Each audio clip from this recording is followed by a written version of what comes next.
Hello, everyone. I'm Saleha, and this is Chai, Chat, and Community.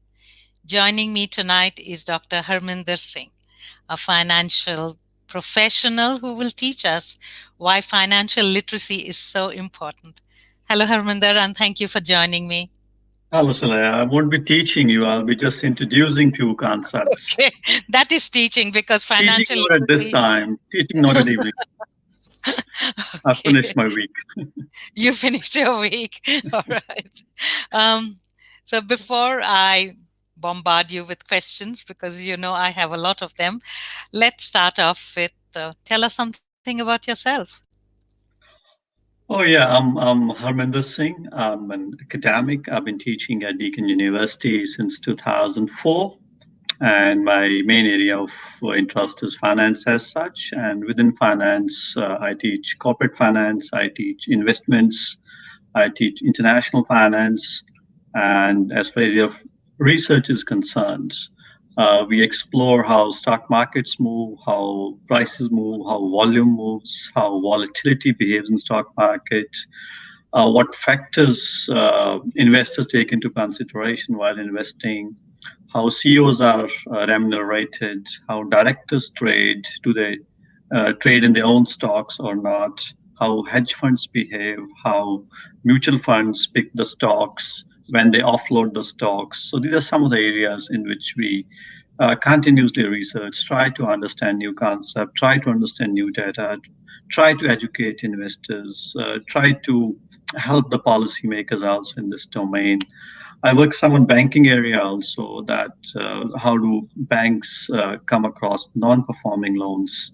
Non-performing loans are loans which borrowers borrow, but somehow they don't return back. Either they're willful defaulters, or they do have will, but circumstances are not allowing them to repay So that money in this can time. be personal and this can be corporate, Correct. Mainly corporate, basically. mainly Mainly corporate. corporate.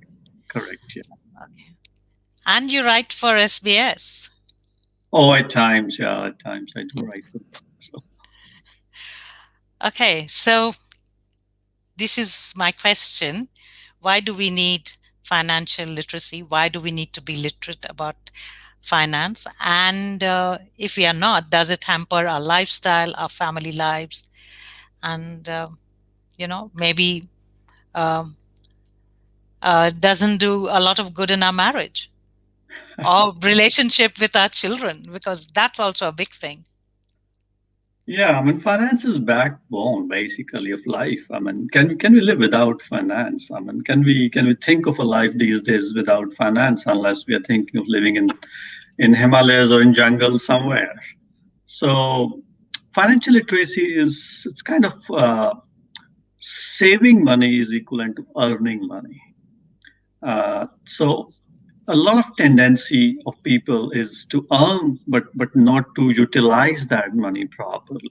It's not exclusively saving, but how to handle that money, how to carry that money, how to spend that money.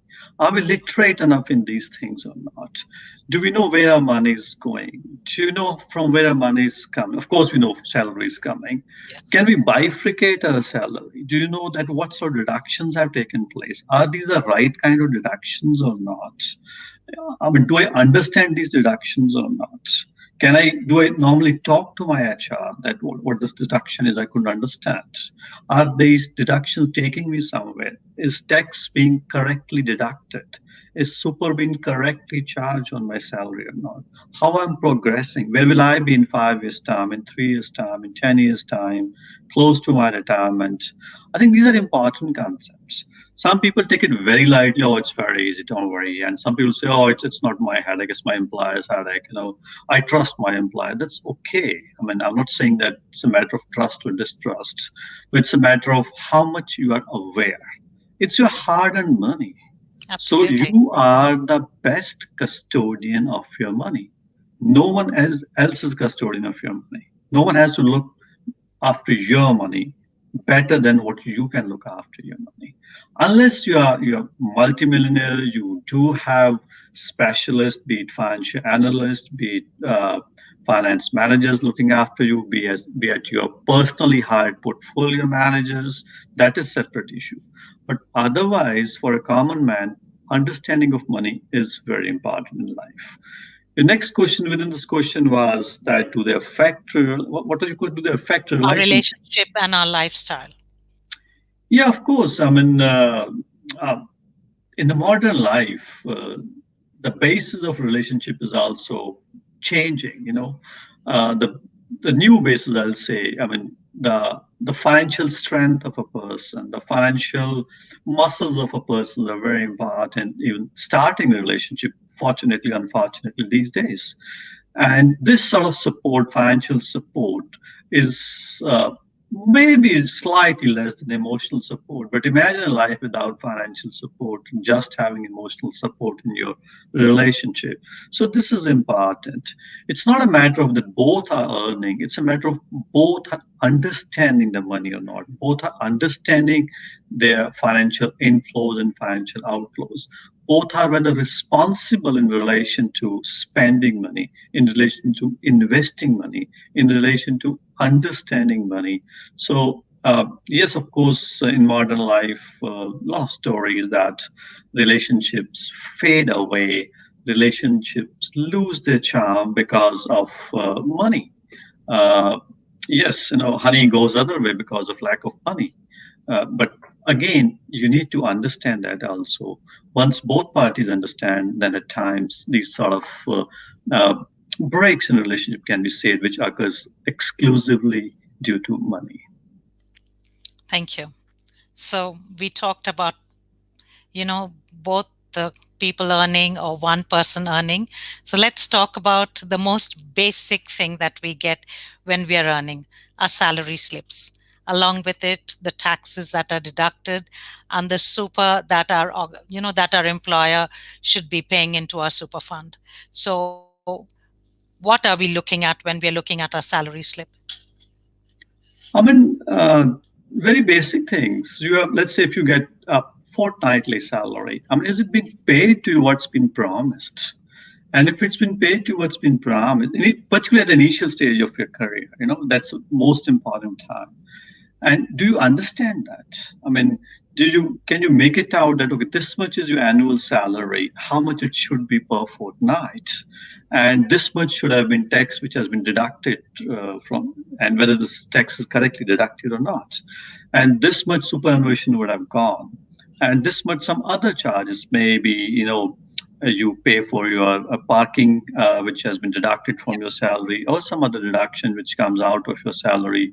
Do you understand those deductions or not? This is very important. You wouldn't believe a big majority of employees, particularly I'm talking about young employees, those who have got less than 3 years experience, they can't understand their salary slips even. And if you talk to them and say, cut kuta ke itna milta hai, if I use the Hindi words here. Yes.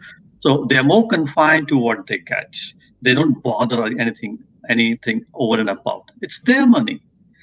Even if, let's say, tax is being deducted, which should have not been deducted, or which has been deducted slightly more as per your understanding, as per the correct calculation, still it's your money. You can get a refund. If super been deducted, it's your money. So you have to look after you are custodian of your own money. You should be knowing where this is going. So I think if you do not know uh, the fine prints of your salary, if you do not know the components of your salary, if you do not know how your pie is being sliced, I'm afraid you might lose also, or you might be losing also gradually. Maybe a single drop is going out, but you should be knowing where it is going out, and over a time of your career span, it can be a lot of money also. So if those of your listeners, those who haven't bothered about this, I'll request them, particularly the young employees, they must understand their salary slip. It is vital. Thank you. Um, Super contributions. Yeah. So my question is, So, how do you see skilled migrants plug into the super contributions after their retirement, as they may not have contributed enough? So I am a prime example. I came in when I was 40. and I don't have the same amount of super that my girls have. They came here as children. They started working like all local people, when they were 15, 16, and now, they're all working. So there is a difference between us migrants, unless we come very young. But if we come, like me, I came in 2004, was 40, and so I was working up until last year. And my super, and my girls, when they reach my age, is not going to be the same. So what do we do about that? How do we plug into our super? First thing I would say, normally the international students, I'll start from there. Yes. When they start finding jobs in countries like Canada, Australia, US, I mean, the first approach is try to find a job. What sort of kind of job is available? And once they first enter in the market, then the issue is, are they getting salary from which tax has been deducted, super has been contributed, that super deduction is taking place or not? So most of the time, these youngsters, they, oh, we want to work on cash basis. We don't want these kind of deductions. But they don't understand super is your money. It's not someone else's money. So they must insist to the employer, and they must understand their salary slip also, whether super has been deducted or not. And then second thing is where the super is going, right? Which fund is responsible for their super? And once they know that, they should be knowing how much admin fee they are deducting or what sort of various charges are. Another thing is where they are investing. If suppose you've been with one super for last 1 year, you can always have a look that whether your super has grown or not, and where your super has been invested in growth shares, international shares, has been invested in fixed income securities. You've got all the right to check it.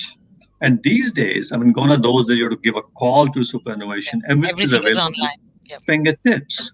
So just try to understand. And you can switch also. That if you're not happy with the last 6 months' performance of your super, vis-a-vis your friend's super has gone up a lot. So you can ask that why my super is not growing. You can switch also. I think one or two switches within a year, every super gives for free. And after that, they start charging also. So is So there an exit fee when you switch from super to super?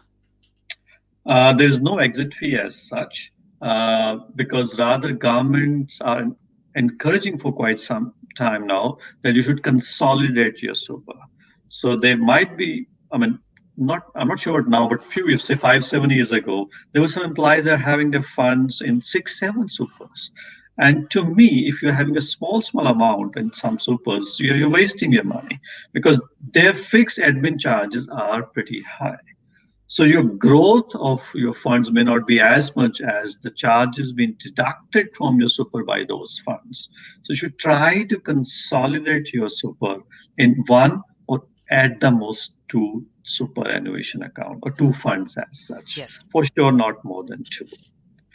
Another question which you kind of touched in this broader question that my super is this much and my daughter's super is this much.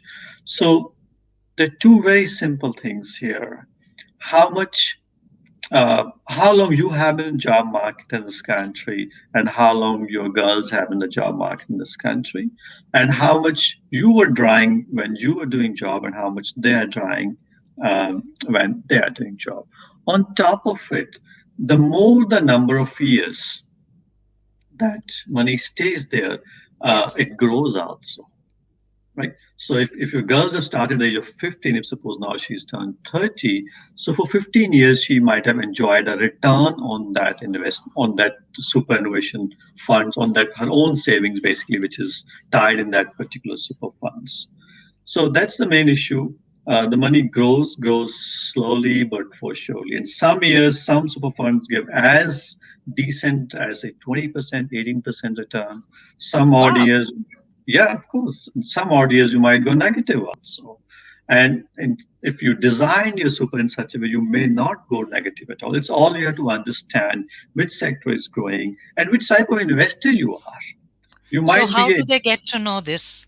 How would you get to know this?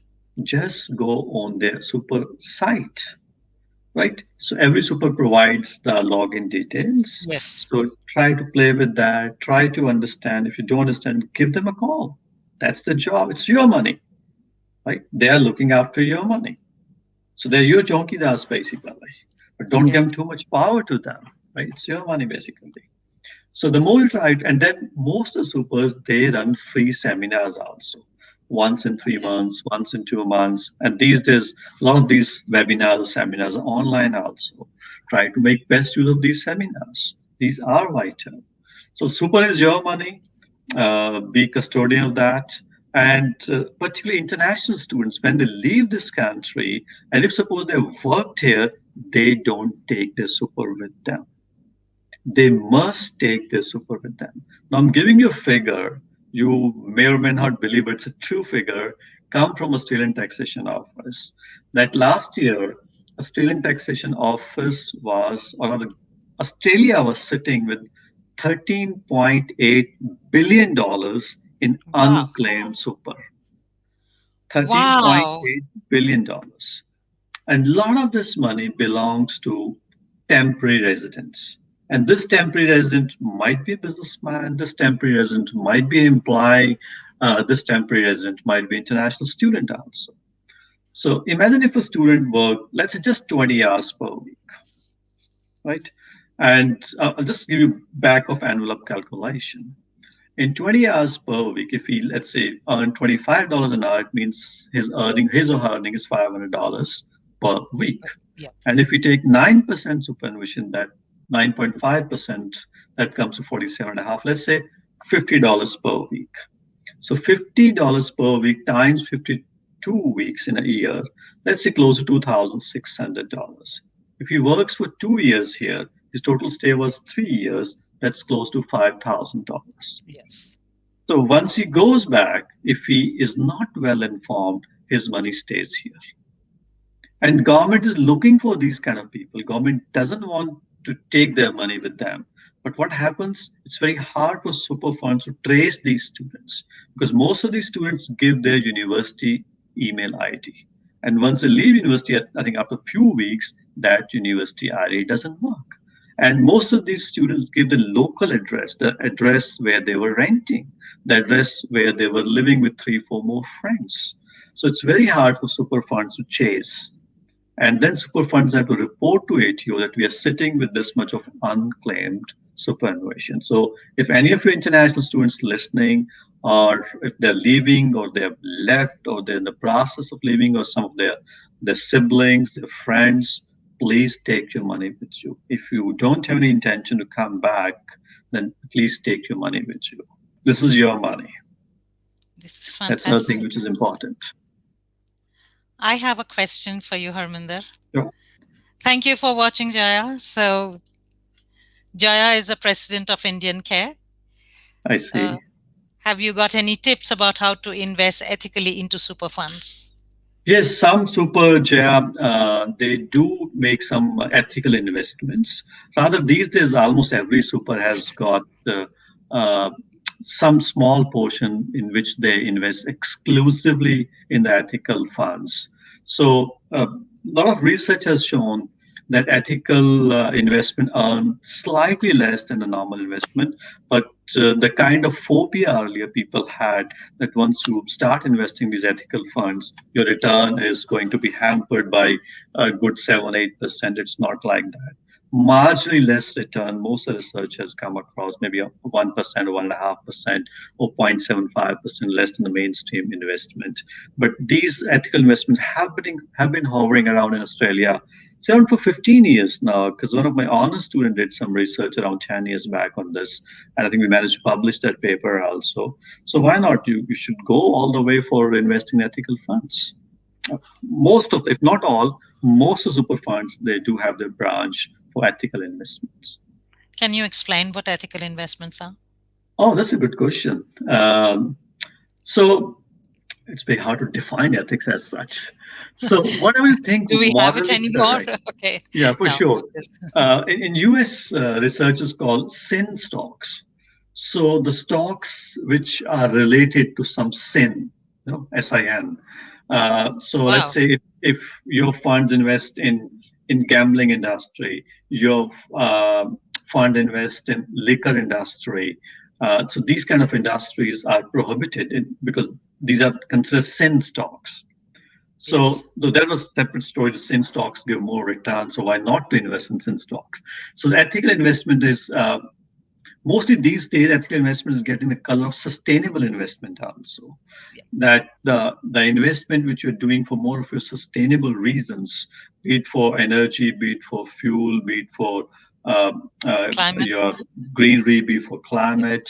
So then they're clubbed kind of, though they may not be exactly ethical investments, but most ethical investments are that the business houses which are paying to their labor wages in ethical manner, you should be investing only in those business houses. But again, it's very hard. I mean, if you see just last 2 years, a lot of our big business houses been tainted that they have not been paying ethically.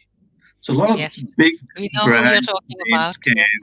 I will not name them here. No, You can we read all know who you're newspapers. talking about. They're Yes. all big names. Yes. So Very big again, name. it's very difficult. And another dimension of ethics can be that we should invest in only in those companies which are quite ethical in paying taxes. No, we pay taxes and imply, and we believe, and we expect that businessmen also should pay tax. But do That they doesn't pay happen. taxes honestly or not? This has been, and even today, and will every in the future also, it will be a debatable question. So there are many big corporate. Rather, yesterday only in Europe, uh, uh, the world leaders have decided how to tax the big players like Amazon and Google and all that, because the way they Yes. operate in across the globe, and they know exactly how to dodge these various taxation rules, and they don't pay tax. You just go through yesterday's whatever New York Times or BBC or Straits Time, you'll find this news I item. haven't read this. I have to read this. Yes. Yes, Okay. they're trying their level best to now to tax these multi-billionaire companies.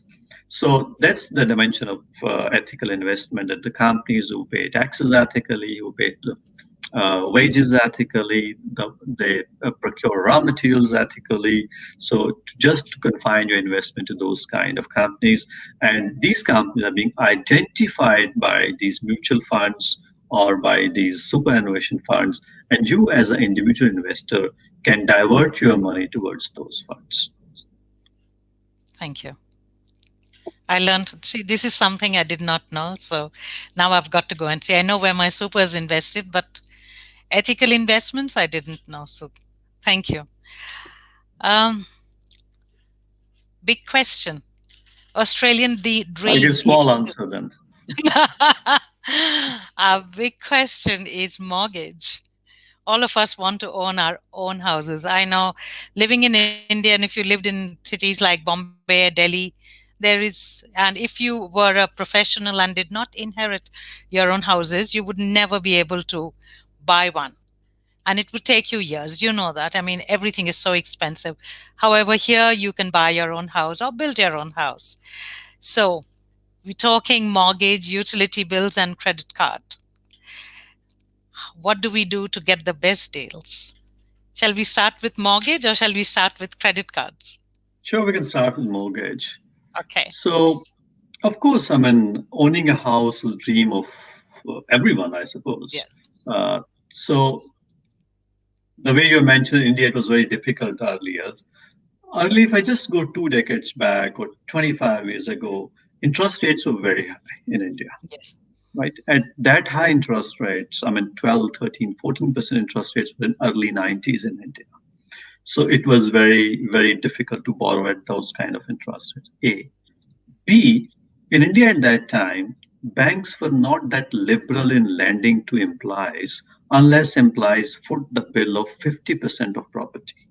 And even those days were very hard to have a deposit of 50% of the property value which you Yes. want to buy. Only then a bank, a lender will be keen to give you for 50%.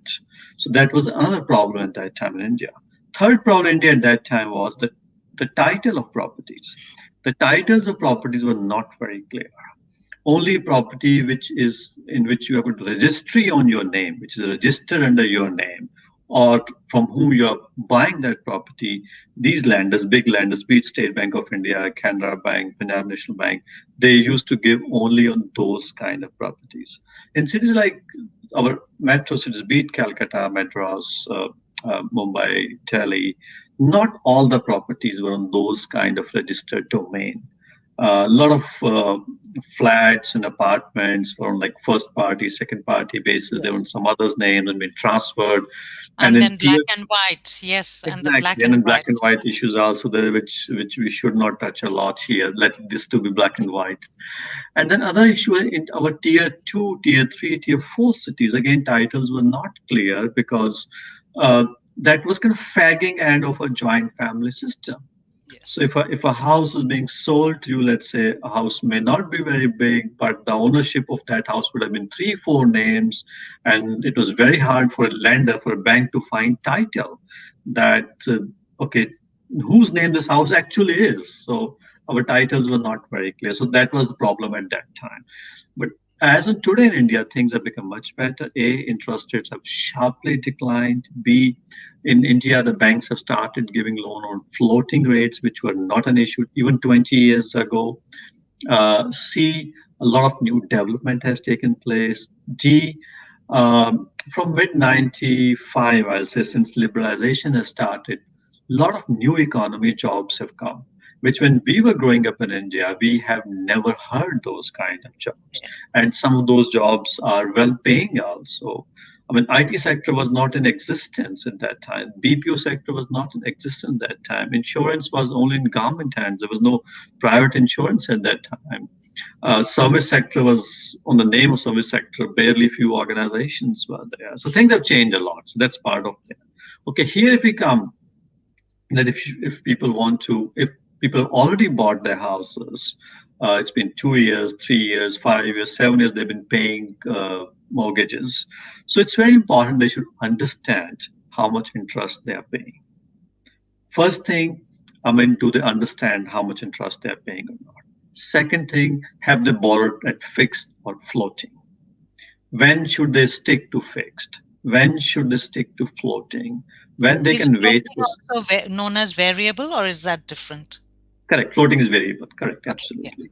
Yeah. If you're pretty sure that interest rates are going to go down in near future, then of course you should not go for fixed. You should go for variable rate. But if you know, or if no one knows actually, I if was there's going high to ask you that. Yes. expectations, How yeah. would you know it would go down? Again, as I already told, no one knows No one for knows. Yes. certainty. For certainty. But again, if you are a keen observer, if you go through news, if you read some good articles, if you go through the economists, those who are specialists in predicting these rates of all our major four banks, also go through news items, wherever it's coming from, Reserve Bank of Australia, also. So it gives some sense. Okay, interest rate will go up. And then eventually, it may not go up by say 50 basis point. It may go up by 25 basis point. So if you can predict slightly the market conditions, then accordingly you can keep on switching. Another thing is we Indians sometimes become too loyal to lender also. And the reason becoming loyal to lender is because we tend to become loyal to the broker. Because broker came to our house or because he invited us for a cup of coffee Yes. there, he was so nice to us. We had to just sign there, nothing else. But We've he been was through that. earning from it. Yes. Yes. Yes. That's his job. He's earning from it. That's fine. So it's not necessarily that you have to be emotional and stick to that broker and that lender for next 20 years. Keep on checking after 8, 10 months, after 1 year, whether your lender is giving you right kind of rate or not. Compare it. Even if it's a 25 basis point and you have borrowed, say, half a million or three quarter of a million, $1 million, it's a lot of money It even if is. 25 basis point interest rate difference is there. And then not only interest rate, then make sure that is your lender charging some fixed annual fee or not. Make sure whenever you switch from fixed to variable, is your lender charges again some fee or not, or other way around. So all these things are important. Then other thing, a lot of new migrants too, they want to go for the shiny houses and the all the glitters they enjoy, and they end up paying mortgage insurance, which is a lot of money. I mean, some lender will say, okay, you just pay 5%, rest 15%, well, rest 95% will give you. But they don't understand anything below 20% of the deposit, they have to pay hefty mortgage insurance. And that goes outrightly from their pocket. So it means their borrowing straight away goes up by 20, 30, $40,000. Right? Of course, they can get into the market quickly, but the issue is they do not understand that how much they are paying. So the actual interest rate becomes higher than as compared to what they believe that interest rate is. So it's very important to understand your mortgage because a lot of new migrants, a lot of capital is invested in this way. I mean, and they do attach to their houses. The emotional attachment is there, which is understandable. But make sure that your wallet is also being taken care of by you, not by someone else. So that is important to understand your mortgage. And believe me, Saleha, I've come across some people, they've been paying hefty repayment. I mean, they borrow up to say $1 million, and they're paying as high as 50 basis points more, half a percent more as compared to average lender. Why? Oh, it's been going on for last 3 years. We never bothered. That broker was so nice. He looked after us. So that's fine. But you should be nice to yourself also. Unless you have a lot of spare money to give, that's separate issue. It's again a basic financial literacy, nothing much. I think, even best intentions, Harminder, you just described that emotional attachment. When we first came, nobody wanted to give us, a loan because we did not have any credit history. So this broker came along, with us, a friend kind of referred him, and he got us our first house. And then, it continued and continued. And the relationship has continued for 15 years.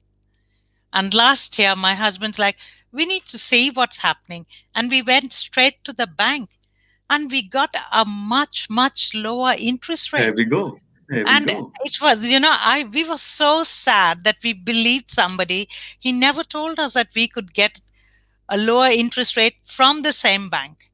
And it, No, it, just it just was change the hard. perception. You should have not been sad. Now you should be happy that at least you managed to change. I know, but that was a 15-year relationship. Forget Before we about that. go That to time will the come credit back. card, before we go credit card and utility, Arminder, I have a question for you from Anu. Hello, Anu. Thank you for watching. What would you advise young women around being financially savvy, particularly as they enter relationships? Yes, I think that's a Okay, very important question, okay, isn't it? Yes. yeah.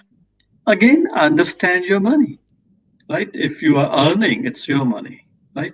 Understand your, again, basic salary slips, understand your super, where it is going, understand that how much rent you're paying, how you're paying, are you paying together or only your partner is paying, how much your partner is expecting from you, and make sure that that particular, if it's a rented accommodation, it's on your partner's name, or do you want, if you want to contribute, I mean, can you be a co-tenant? If it's owned house, do you have your ownership in that house?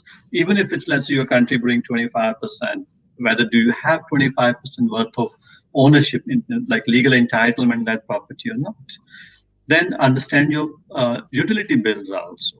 Not that, I mean, your partner consumes more electricity or gas as compared, No, but again, yes. it's a matter of taking ownership, right? It's your house, right? It's your partner. So it's your bills, it's your income, it's your expenditure. And if you're in good terms, that why not? I mean, understand both persons' salary slip, understand your combined expenditure, combined income, make sure what sort of insurance you have got, whether it's your car insurance, your home insurance, your life insurance, you are on top of it. Who are the nominee of that insurance, right? If it's your partner's insurance, partner's mom is nominee, partner's dad, or are you a nominee or not? Up to what extent you are nominee? Who is nominee of super? So all these things are important. So make sure that you shouldn't be harming yourself financially again by getting trapped into that emotional relationship. So you should be firm with yourself as such. When whether you're married or in a relationship, love overtakes everything else, and money is the last thing that you want to talk about. True, true. So, Even credit cards also. Suppose you earn more than your partner, right? And because of that, you can manage to get credit card, right? Fine, you're entitled. But who's spending on that? Make sure, right? Okay, if you so it's fine. My boyfriend is spending, my husband is spending. It's okay with me. It's okay for time being, right? But again, is your husband or partner financially literate? Does he understand the consequences of this? Does he understand how much interest he has to pay on this? Does he understand, okay, if not this month, next month he can clear this bill of credit card, right? Does he own this kind of responsibility? So these are the important things which these young females have to understand. But our young females, I mean, particularly the one who come here for, I mean, in good university for getting good education, they're smart enough these days. I mean, we should be optimistic that our this younger brigade is good enough. younger They are generation. quite financially savvy. Yeah. Utility bills. I didn't know you could shop around, Of but course, you can shop around, not because there's no one supplier here. Again, you remind me of Indian things. There used to be one supplier in yes, the whole state, and sometimes the whole country also. So there's no issue of shopping around. But here you can shop around for electricity bill, you can shop around for your phone bill, you can shop around for gas bill also, and check it whether you're paying right or not, and make sure that you even bargain with them. And again, it's not a matter of switching every 6 months, but at least you are not paying 15% as compared to average utility provider, and which happens a lot. So it's a matter of being vigilant what you are paying and understanding your bills also, right? What is the fixed component in this? What is the usage component in this? And these are certain small and important things out there which you have to understand. And sometimes you won't believe. Uh, People find, okay, 4 bills I have to pay. I don't have job. What to do? Okay, I can use my credit card. Hang on, wait. Talk to all these 4 bills, I mean, utility providers, right? The chances are they will give some time. If you tell them, oh, sorry, I can't pay for next 3 weeks, next 4 weeks, can I have 3 installments of this? There are great chances that they will accommodate you. So you have to ask rather than paying hefty interest on credit card, right? Be firm. You might have been their consumer for last 18 months, last 16 months. They will not leave you as a customer, but make sure you talk to them. This is important. credit card interest and credit card. A lot of Oh, us. credit card. Credit cards are, Before uh, we go to the difficult subject of credit card, Harminder, I'd love to show you this comment. sure.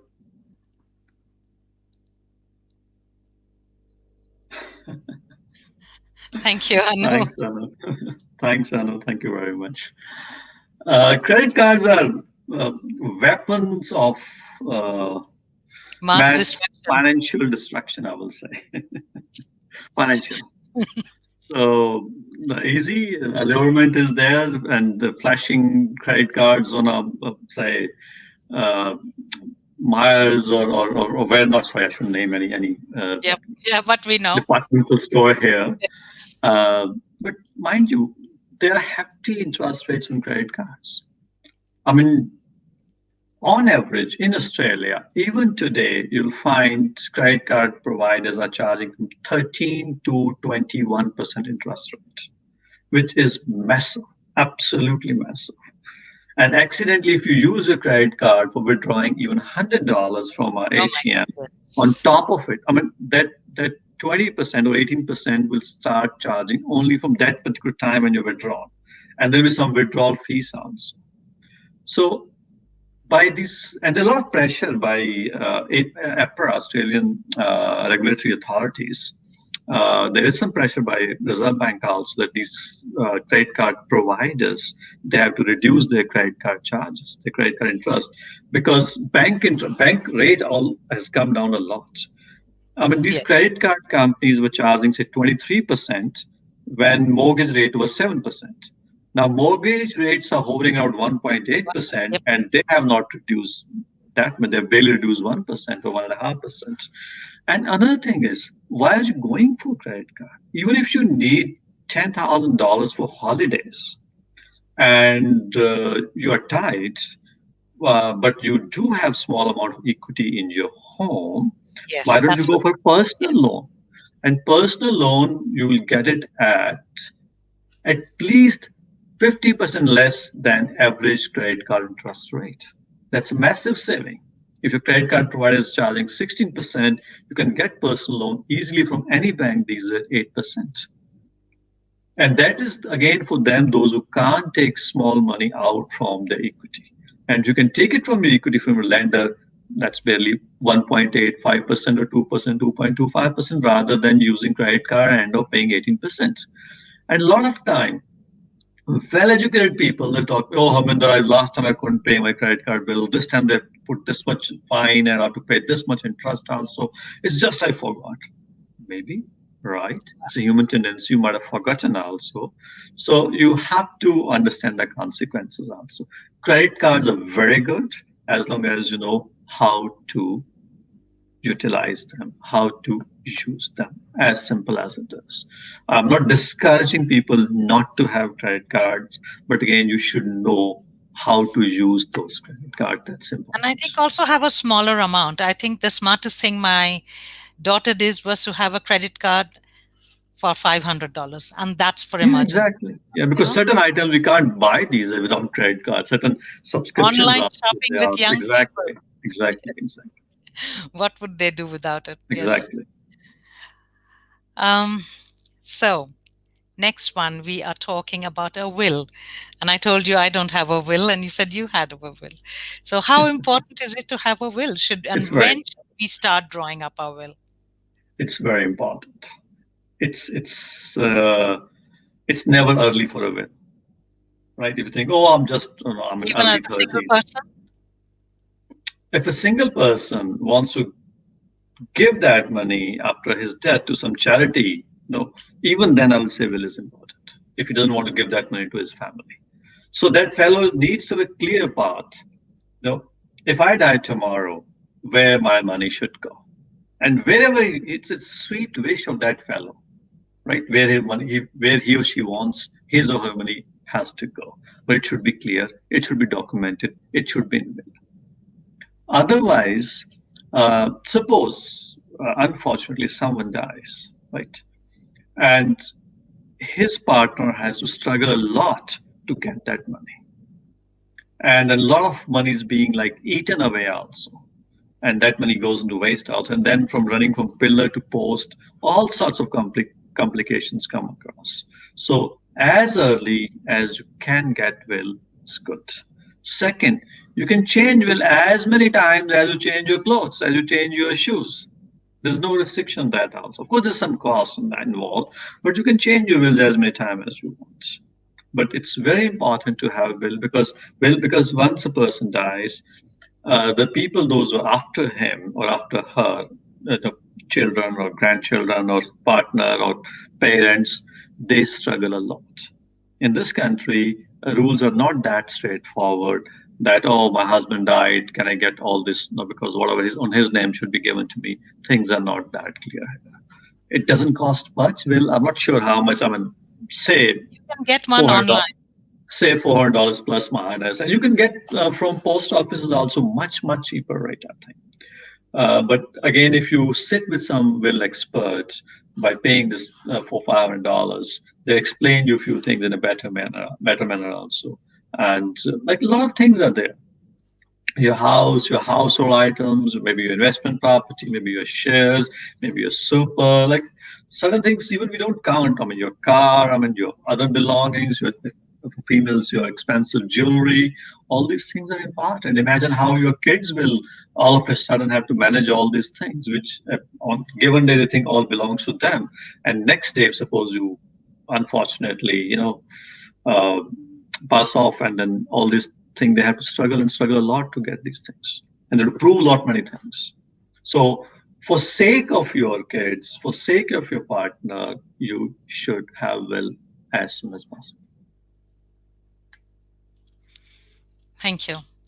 Talking about investment property.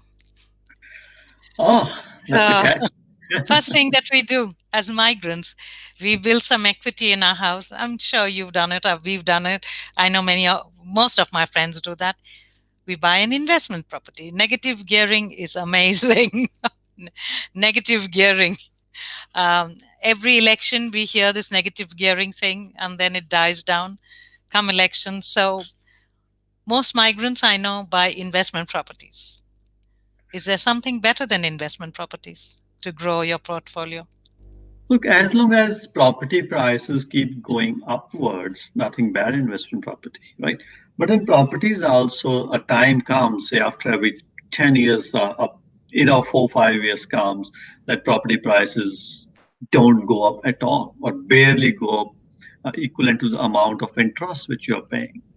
Even if you take Victorian history or say Melbourne history, go back from mid 90s to 2000 to 2003, property prices have barely gone up, right? So imagine the people those who bought, say, in 93, 94, they might have not enjoyed as much escalation of prices because at that time interest rates were also very, very high as Hi, yeah. compared to as high as 5% as compared to today.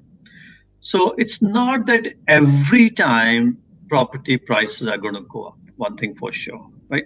If you see a small window of 3 4 years or property prices have gone up by 15 20%, it has no guarantee that in next 3 years also they'll go up by 15 20%. That's for sure, right? So don't get carried away that this will go for this kind of percentage. If we just go back 13 14 years in USA, in early 2000 in USA, Stockman, this property price were going up crazily, and a lot of banks were like giving loans like anything. I mean, if you don't have money, don't worry. I mean, Don't just worry. show Yes. salary slip will give you money. If you don't have salary slips, even then will give you money. That kind of issue was there. There was kind of such a rat race was there in the lenders because every lender had to show that I have every loan officer had to show that I've generated this much of loan, this much of loan, Yes. So they have and targets. Yes. poor borrowers were borrowing. And even those borrowers that they could not pay after 2 years, their houses used to get confiscated. That's fine. They were still happy because the house they bought somewhere in a small town of California, it has gone up by $35,000. I'm happy, Okay, this is your money. That's 35,000. I'll put in my pocket. That was happening over there. And then came GFC, called CFC. global financial Yes. crisis, and there was no liquid in the market, stock market crashed, property came down by 30 35%. So these things happen in history, and these things will happen in future also. So it's not that buying investment property is a panacea for creating wealth for you. No. When you buy investment property, make sure you do have some decent amount of savings also. You do have some decent amount of equity also. Uh, Again, some basic things. The property which you are buying, make sure if suppose it doesn't go for rent for 3 months, after 8 9 months, how will you manage? Will you still be in a position to repay the installment which you're paying? If some huge bill of repair and maintenance comes, will you be in a position to look after that bill? Some dispute with tenant takes place, how will you manage that kind of thing? All these kind of things are important. If interest rates start going up after 1.5 year and goes up by 2%, will you be in a position to manage at that time? If you have to sell and that house has gone up also quite a lot, mind you, you have to pay capital gain tax also, Yes. right? Make sure how much your in pocket profits are after paying capital gains tax, after paying commission for after selling that house also. So all these things you have to take into consideration. It's good, it's great to have investment property, but it's not that, oh, this is absolutely a great thing, nothing like that. So you have to again do your, and another thing is, On investment property, loan is also slightly higher rate as Higher. compared to your residential property. By end of the day, if you want to take me a one-liner from this, it's always good to invest in properties. It's always good to have investment property. But again, don't put all your eggs in one basket. Diversify your portfolio. Have some stocks. Have some money in gold also. Have some money in property also. And spend some money to enjoy your life also. That is also Absolutely. That's the important. most important thing. Um, wow. Time is, I cannot believe we are into this conversation and it's 50 minutes. So many of us have parents back home, whether we come from India, whether we come from Pakistan, whether we come from Fiji, and many of us send money to our parents. Um, True. so, what kind of exchange rates do we look at? Where do we look at? Because Western Union seems to be the preferred one, and anyone you go, any Indian shop or any Pakistani, Bangladeshi shop you go, they have a Western Union transfer. Is that the best, or are there I think it's on? simple. When all of us go do even basic shopping, go to a Woolies and Coles and LD wherever, we always check the prices. Whatever we're buying, we check the prices, And at times, oh, this is cheaper at Coles. Let's go there. Let's buy from there. Same is here also. Exchange rate. So and again, you're lucky. These everything is available on your fingertips on the web. So make sure you are finding the right kind of rates. Make sure, okay, which are three, four good providers in your area, right? Whether you're sending your money to Fiji or Pakistan or Bangladesh or Sri Lanka or India, even which part of India, then northern part, southern part, eastern part, western part, which are the good providers, right? A. Then B, which are the most convenient also, right? But there might be some provider, they promise their money will be, delivered tomorrow, but they may take 4 or 5 days. Or sometimes, if suppose your parents are aged, it may not come to their directly to the bank account. They have to go to say they're living in the village, they have to go to town to get it in cash from that town's bank branch, and these kind of things also are there. Once you jot down these things, then make sure what is the right exchange rate. So some money transfer agency might giving you convenience, but not the right kind of rate. Some agency giving you right kind of rate, but not the The convenience. convenience. So it's you have to look into it. Sometime instead of selling directly Australian dollars, you might send US dollars also. Suppose you can buy cheaper US dollars here, and you can send US dollars over there, and your US dollars being sold at Exchange rate very is better. expensive over Yes. there. That also can be done. So you have to find out, is it good to buy rupees here, be Sri Lankan rupee or Indian rupee, in whichever country you're saying, and then send it directly? Is it good to send Aussie dollars and then they can convert over there? Is it good to buy US dollar and send USD over there? So you have to do homework and make sure that you are again, if it's a small amount, if it's only once in a while, it's okay. Need not to bother too much. But if you're regularly sending money, and you have to take into consideration convenience, exchange rates, fixed amount which they charge on sending the money, these are important things. Thank you. I think I'm going to end this chat with a very important question because of what's happening in Melbourne now and what's happening around the world. So, if we lose our jobs and we stopped getting salaries, how long can we survive? What should we do or what shouldn't we do? Yeah, we all need to have that kind of plan in our mind. Jobs don't go forever. Gone are those days. I mean, back in India, people used to retire from the same place at where they joined their career, right? These days, I remember when I was a student, first time I heard that in US people change job after every 7 years. Are they crazy? Why do they need to change job after 7 years? And nowadays, even that 7 years is too much, Harman. Yes, it's too long. It's too long now. So things have changed a lot since then.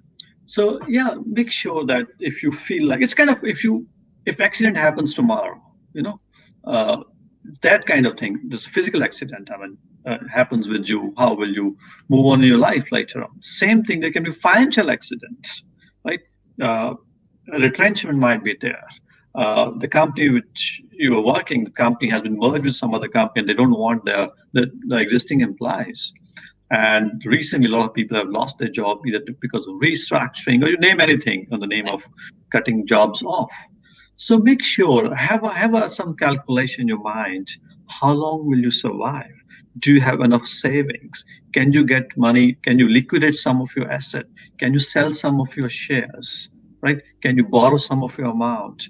Can Are you dependent on Centrelink? And Centrelink can be of any help to you. Can you start some small business if that gates closes? So all these things, which sort of expenditure you can immediately can cut it down, which sort of membership you can immediately cut it down. So you need to have, if not detailed scenario, but you need to have a rough estimate that in case this eventuality happen, how will you mentally prepare yourself? How will you logistically prepare yourself? How will you financially prepare yourself? How money wise you are equipped to handle that external shock, right? Of course, there'll be trouble. Of course, there'll be difficulties. But how much, if you're prepared to handle that, if you know that, okay, I can weather that storm. I have to somehow do this adjustment, this thing this expenditure I can postpone. This expenditure is more of a luxury in case I don't have job. I'll get rid of it. So if you've got three cars in your household, maybe you sell one car. Nowadays, now you don't need if you one of you don't have job.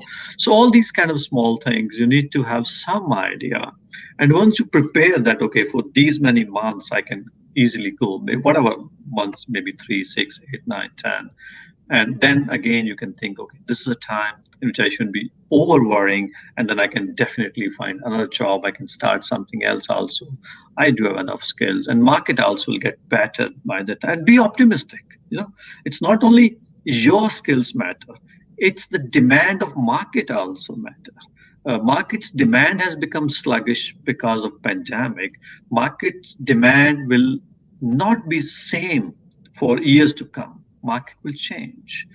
Better weather will better days will come, and then you should be equipping yourself for that kind of thing. Again, be hopeful, be optimistic. In the meantime, keep on upskilling yourself also. So not only that financially how will you manage, if you know how to manage the next 8, 10 months, those 8, 10 months will give you peace of mind, will not disturb your sleep, and that time would be handy enough for you to upskill yourself also or reskill yourself so that once market starts getting better, again you can land up into a better job.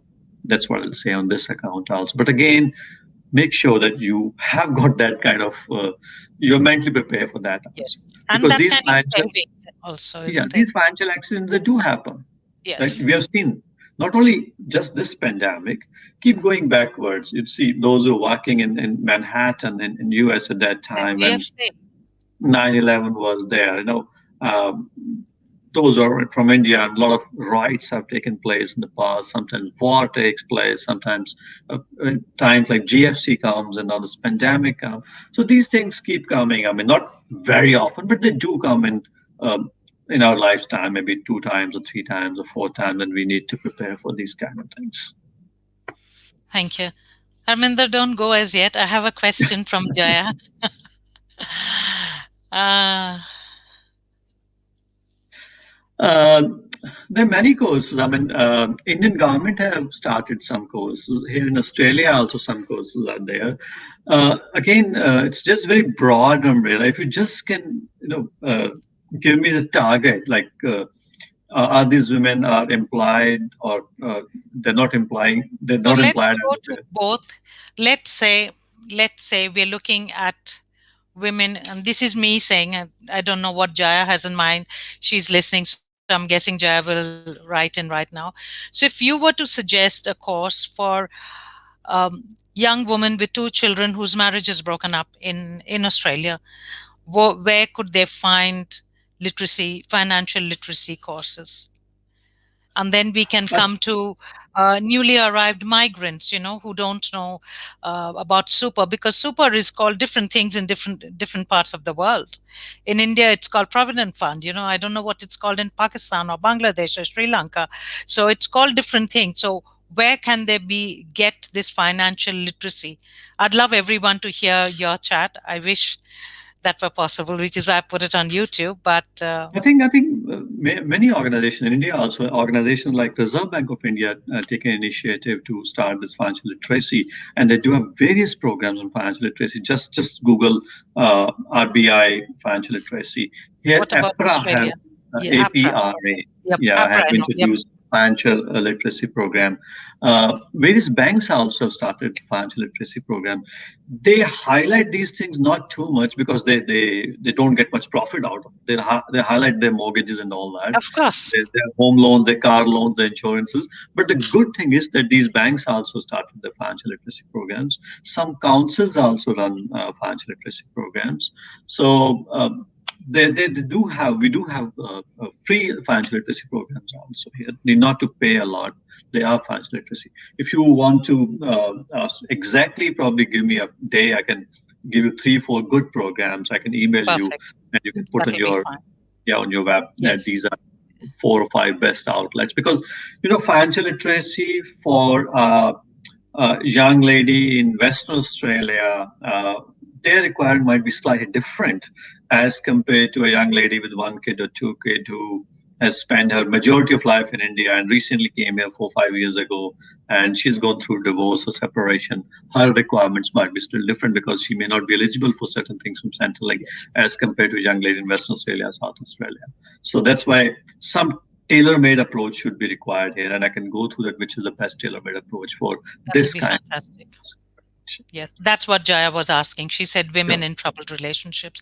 I think, yes, most of us want to know what about, you know, single women with children, new migrants, where can they get? Because getting your head around finances can be quite tricky.